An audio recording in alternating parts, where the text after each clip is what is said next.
sure that our next speaker has plenty of time. So I'm going to introduce our 11:30 speaker, Dr. Jane Hong. Jane Hong is Associate Professor of History at Occidental College and the author of Opening the Gates of Asia, a Trans-Pacific History of How America Repealed Asian Exclusion. A public-facing historian, she appears in the PBS docuseries Asian Americans and has consulted for television programs including Finding Your Roots with Henry Louis Gates Jr. and has penned op-eds for the Washington Post and the LA Times. An active public speaker, Hong has shared her expertise with the Brookings Institution, Uber, and NPR's The Takeaway. In addition to academic and faith-based venues, her current book project, under contract with Oxford University Press, explores how post-1965 Asian migration has changed U.S. evangelical institution and politics. Hong serves on the editorial board of the Journal of American History. She received her PhD from Harvard and her BA from Yale. Jane is also a personal friend and a fantastic colleague. I love talking about anything related to Asian American and Asian American faith and Christianity with Jane. And if you really want a stimulating and current conversation, check out her Twitter thread on the Netflix series Beef, full of interesting comments and commentary. Welcome, Jane. The floor is yours. Thank you, David. And thank you to all the organizers. So to David, to Easton, and to Princeton Theological Seminary, different centers. I really appreciate this opportunity to speak with you all today. So as usual, it's earlier here in Los Angeles. So if my voice catches a little bit, it's because it's still a little bit earlier here than it is over there. It's so wonderful to be with you all, and I'm just so grateful for these opportunities to share with broader audiences. I've been thinking a lot about kind of how my work can serve broader publics beyond academics and scholars. And in particular, my current research, as many of you know, because I've interviewed many of you, I see many of you in the room that I've interviewed so far. I think a lot about how my current book research on Asian American evangelicals, I think a lot about how this work can serve folks in the church leaders, as well as lay people, and really anyone who's interested in these histories of race and evangelicalism, race and Christianity generally, and race and politics in America. So I'm really happy to be here with you all today.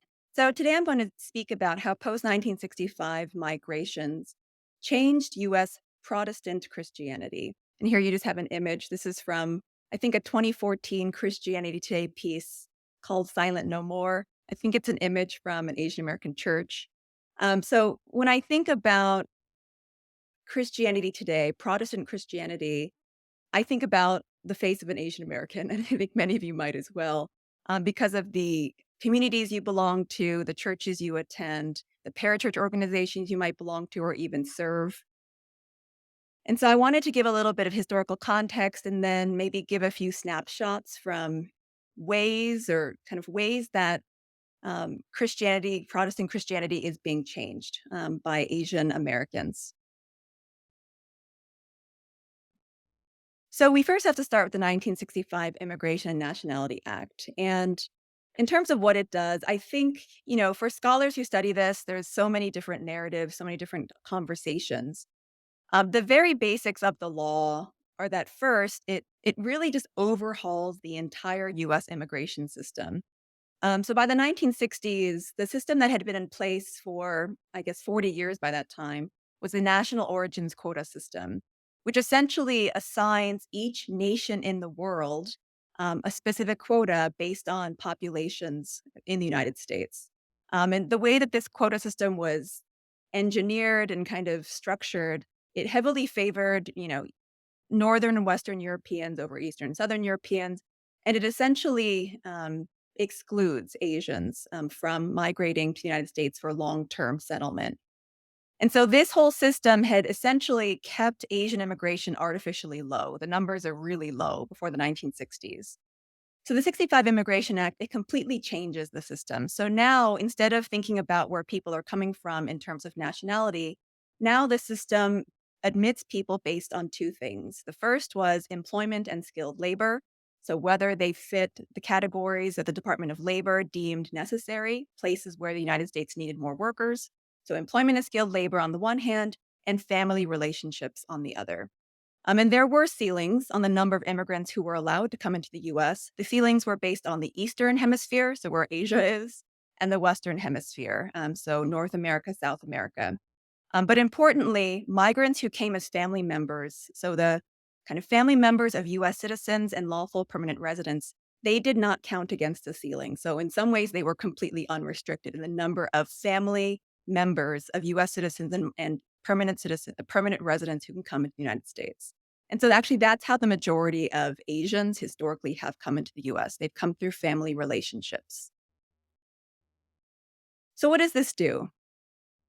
This basically dramatically transforms the racial demographics of US immigration. So up until 1965, in 1968, when this law took effect, up to 90% of immigrants were coming from Europe, primarily Northern and Western Europe. But after 1968, when this law took effect, essentially since then, the majority of immigrants coming to the US have come from Asia and Latin America. And when historians talk about this consequence, I mean, it really is unintended. And if you look back at the historical documents, if you look back at the congressional debates, most people did not expect that Asians and Latin American folks would come in such large numbers. And in fact, for many people, you could argue this was a largely undesirable outcome, but this is what happens. And if you take a look on the right, these are small, but I wanted to just kind of give a sense of how these things happen. And maybe I don't have to tell many of you if you are a member of a family, someone who came in under the 65 Act and brought in family members. I often tell the story about how my parents came in. My mother was a nurse trained in South Korea. She and my father immigrated to the US in 1975. She was able to get a visa. And then through her, my father, and then later my grandparents, aunts, and uncles were able to come into the US. So, in terms of chain migration, at the top right, that person at the very top is my mother. And just the graph below gives you a sense of how, even over the last maybe 20 years, the majority of migrants coming to the US are coming as the family members of citizens and permanent residents. So, this numerically explodes the number of Asians in the United States by substantively ending Asian exclusion. And in other kind of talks I give and other kind of pieces of my research, I look at the rise of the Asian exclusion regime between the 1870s and the 1930s. And I look more particularly at the end of the Asian exclusion regime. So my first book is really about how these laws get dismantled. But the important thing to think about, I think, taken as a whole, is that for much of American history, for much of US history, Asians are racially barred from immigrating to the United States. And there's a longer history here we could talk about. But this history is really formative and instrumental because many historians argue that it's the Asian exclusion laws barring Asians from immigrating and barring Asians from US citizenship. It's these laws that effectively help racialize Asians as unassimilable or somehow un American, or by today's parlance, as perpetual foreigners, right? People who could never really be American. And so rather than thinking about the way people, racially or racialize Asian Americans today as kind of coming out of nowhere, one of the histories that we look to are these legal histories of immigration and naturalization. So here are just the laws that first barred Asians by group, and then later as a whole, anyone from Asia. And then the laws that repealed Asian exclusion very gradually and very symbolically. And if you take a look at just the number, right? So the quotas that were given first to China, then to India, the Philippines, later to all Asian nations, including places like Korea. So, I mean, these were really small numbers. 100 people a year, 105 people a year. Essentially, you could argue that's still exclusion. It's just kind of symbolic inclusion. So it's really not until the 1965 Immigration Act that these exclusion laws were completely overhauled. And that is why, in many ways, right, this is how Asians began coming to the US in large numbers. The other thing that 1965 does is it transforms the ethnic demographic. So it diversifies Asian America itself. And let me just say, you know, there's a lot to say about the 1965 Immigration Act. So it forms the basis for a lot of what we see today. So US immigration policy and practice. And even today, under the 65 Act and subsequent immigration legislation, Asians represent the fastest growing racial group in the United States. And today, people from China and India make up some of the largest migration flows to the US, rivaling even Mexico, which historically has been one of the top senders of migrants to the United States. And I think even just recently, yeah, it's now China and India who send the most. Um, if you notice, I titled my talk Post 1965 Asian Migrations rather than Post 65 Asian Immigration. And the reason I did that is that refugee migrations also shaped Asian America during the post 1965 years. And so I'm going to go from this slide to kind of thinking about who are the different Asian American groups who began entering in large numbers after 1965. And here, of course, I'm talking in part about refugee migrations from Southeast Asia. So the migration of Vietnamese, Cambodians, Laotians, and Hmong. And, refugees are not immigrants in the traditional sense, in that they did not volitionally or choose to come to the United States in the same way. They were displaced and compelled by circumstances. Here, violence, war, um, all kinds of displacements. So, in order to recognize the very different circumstances under which many Southeast Asian refugees came to the US, starting in 1975, scholars will often use the term migration or migrants rather than immigration or immigrants to kind of be a more inclusive category. So, here you have some numbers, and these are particularly for Vietnamese refugee migrants who are coming after 1975. And LPR stands for lawful permanent resident. So the 65, Act and post-Vietnam refugee migration, they actually work together to diversify Asian America. So here we're talking about kind of the Vietnamese immigrant population, which is actually today the fourth largest Asian immigrant group. So, historically over time, the numbers have shifted. Before 1980, Japanese Americans were the largest Asian ethnic group. Beginning in 1980, it was Chinese Americans. Um, Very recently, so Filipino Americans have kind of moved up, and I now believe they're number 2 or 3. And very, very recently, I think in the last few years, Indian Americans have actually become the largest Asian ethnic group in the United States. So it's really Indians, Chinese, Filipinos, and Vietnamese Americans are the largest by number in terms of Asian American ethnic groups. So this is just to give you a sense of who we're talking about. Now, writ large, the advent of unprecedented Asian migration after 1965 really changes US Protestantism. And this is Asian migration alongside other non white migrations. So, migrations from Latin America and migrations from Africa, which also jumped after the 65 Act. By one estimate, as many as 75% of the Asians who migrated to the US between 1965 and 2000 had some kind of Protestant or some kind of Christian background. And among the 42% of Asian Americans who identify as Christian, the majority are Protestant. And among these, the majority of Protestants identify as evangelicals. And among these, on the right, you can see Korean Americans make up about 1/3 to about 40% of Asian American evangelicals. These numbers are from the 2012 Pew Research Report, which I think a lot of folks use. Sociologist Jerry Z. Park at Baylor is also doing work, particularly about Asian American evangelicals. And so the numbers he gave me as of the last couple years is that Koreans make up about 30 to 40% of Asian American evangelicals. So institutionally, and I'm going to talk, as I mentioned, I'm writing a book about evangelicals in particular, but in order to write about evangelicals, I have to think about the big picture. And we've also had conversations, and I'm sure many of you have conversations about what are the distinctions between mainline and evangelical. So I'll speak about both, probably with a focus on evangelicals because it is the focus of my research. So institutionally, new migrations boost the profile and they shift the orientation, you could argue, of Asians in mainline denominations as well as evangelical denominations. So one area had looked at is at Asian caucuses, so ethnic caucuses within mainline denominations. Here I'm talking about the Asian Presbyterian Caucus. I'm talking about the Asian caucus within the UMC. So in many of these cases, when you have a growing number of immigrant or foreign-born members entering the United States in the 60s, 70s, and after, and they're joining these churches. And they're also participating in these caucuses. And so there's a way that they begin to kind of reshape some of the conversation and redirect some of the focus and orientation of what these mainline groups are thinking about. For example, I noticed that there was a growing interest in pro-democracy movements in South Korea and the Philippines during the 1970s and 1980s. The UMC is involved with these. The Presbyterian Church, the UPC USA, is involved with these. And again, these developments were in no small part influenced by the immigrant Asian Christians who had moved from these places and who were still deeply invested in their homeland struggles. And so they were reshaping the conversations. And I see this to some extent within evangelical spaces as well.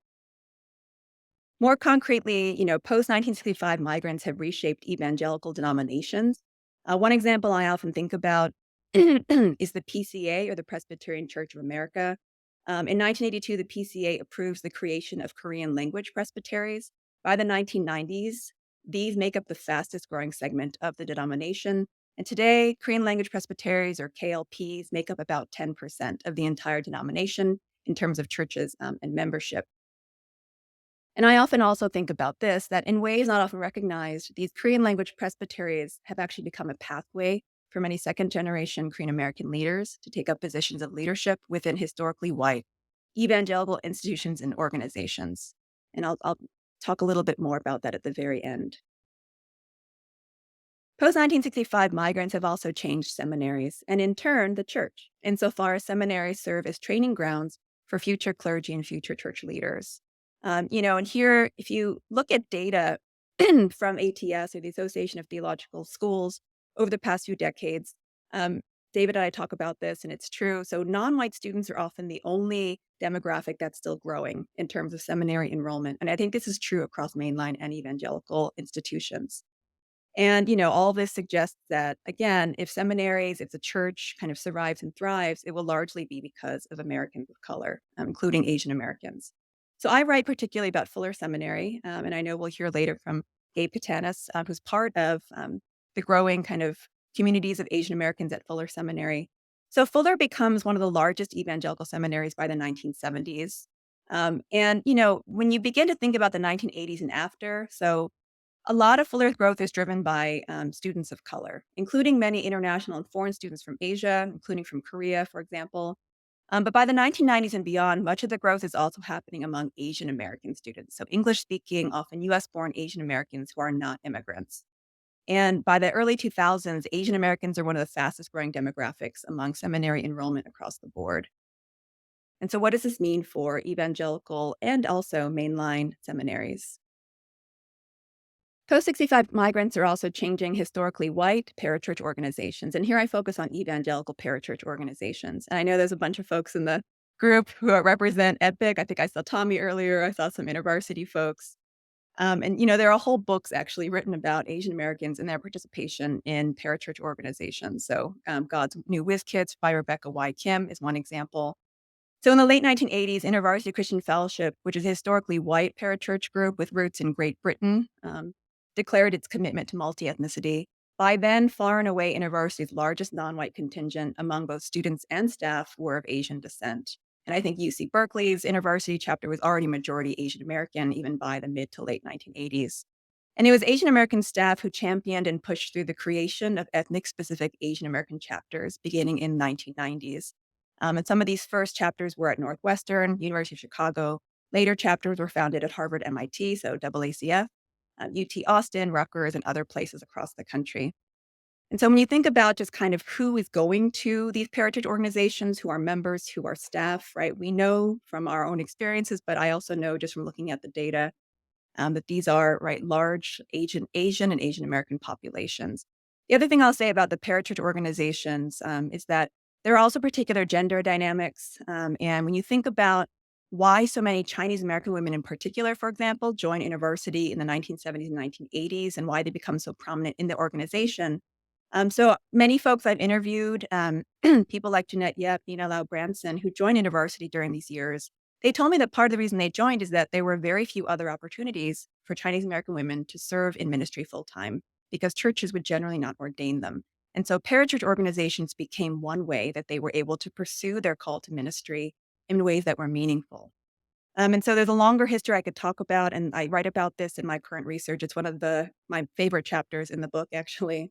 And we know that many of us know that today InterVarsity is led by a second generation Taiwanese American named Tom Lin, who was actually one of the staff who helped create the Asian American Christian fellowship at Harvard in the 1990s.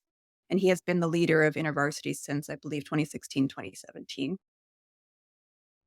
And I also look at how kind of InterVarsity becomes a space where you have Asian American staff. They're really wrestling with questions about kind of where Asian Americans fit in these racial conversations, particularly after 1992 Los Angeles. And so that's one part of the chapter that I write about.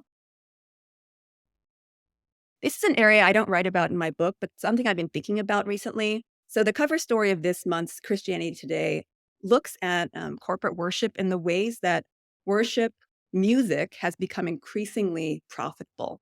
And so there's a story. The story opens with kind of a private equity firm that basically bought a bunch of worship songs and their licenses for $900,000. So this whole cover story talks about the very lucrative Christian music industry. And one of the things I've been looking at or just kind of interested in is to think about how Asian Americans in the United States, but also, Asians in Asia, how they also participate in this industry.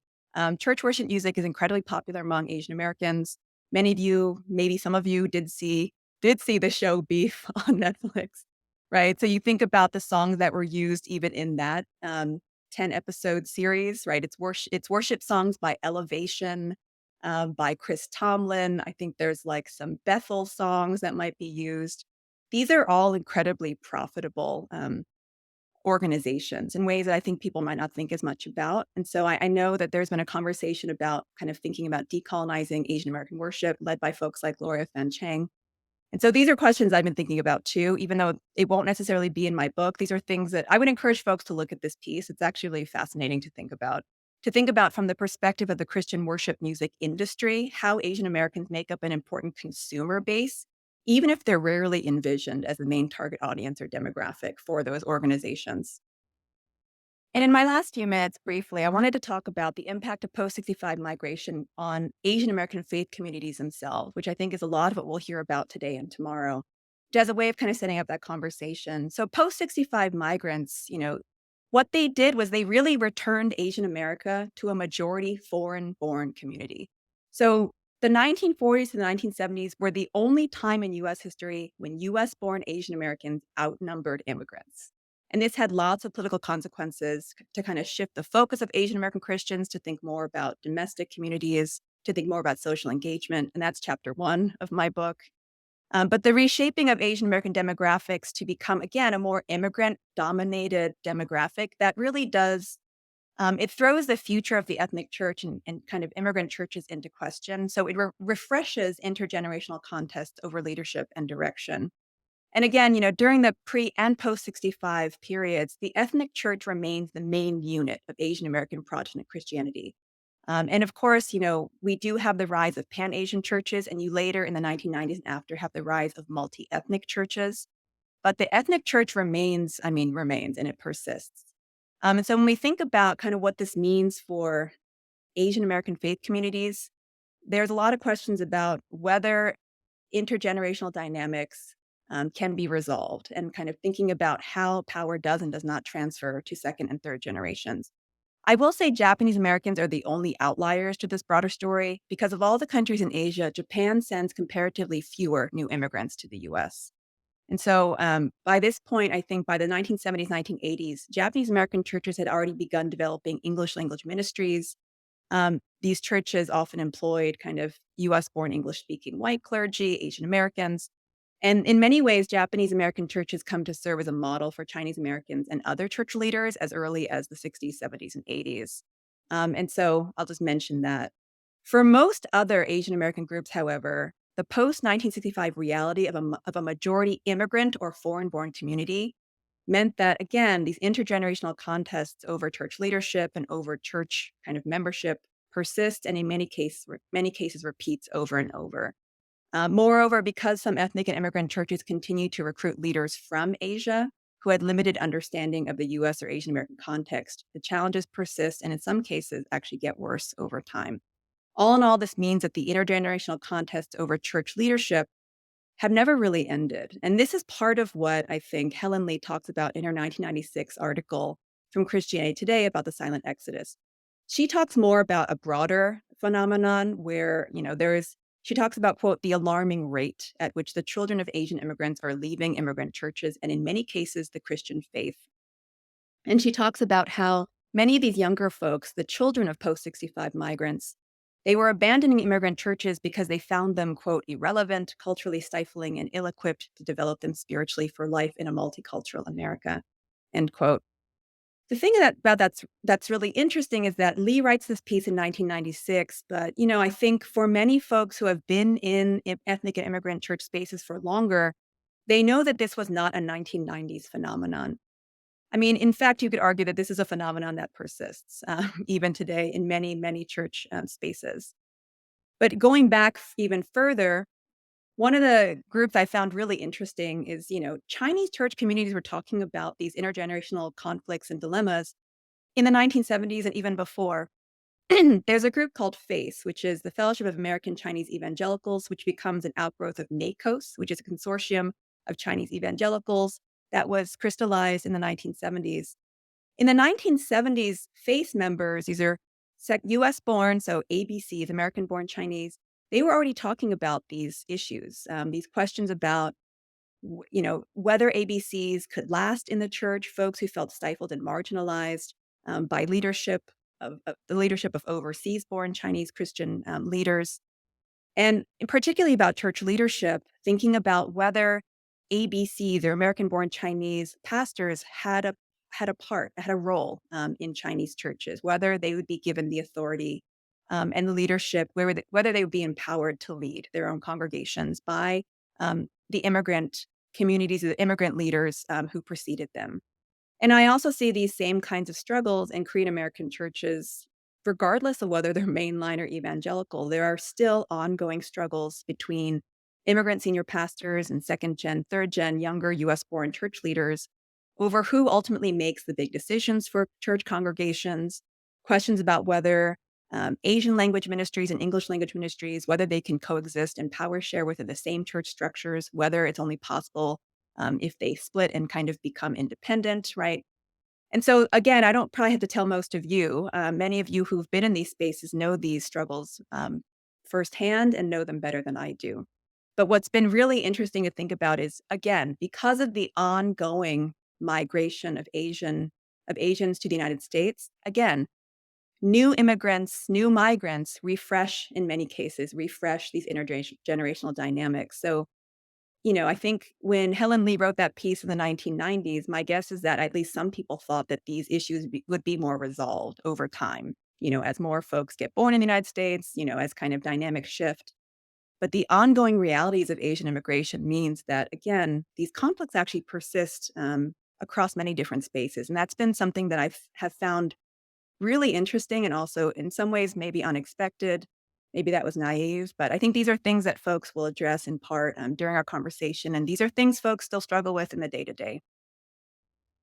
In closing, to think about kind of what the future will look like, I mean, I often use this slide because I think it's so striking to think about even over the last 10 years, just the number of Asian American leaders who have become visible in positions of authority in some of the most kind of historically white, like kind of storied, historically white, particularly evangelical organizations. But I think this is also true for mainline denominations and organizations as well. And so thinking about what the future will look like, right, it's very unclear in some ways, but I think this is part of why this conversation we're having at the conference is so important, because I do think we're at kind of one of these inflection points where, Asian Americans are more visible than ever before, but then what will that mean in terms of, right, the actual shape of Asian American Christianity and the shape of US Protestant Christianity more generally? So I'll stop here. Thank you.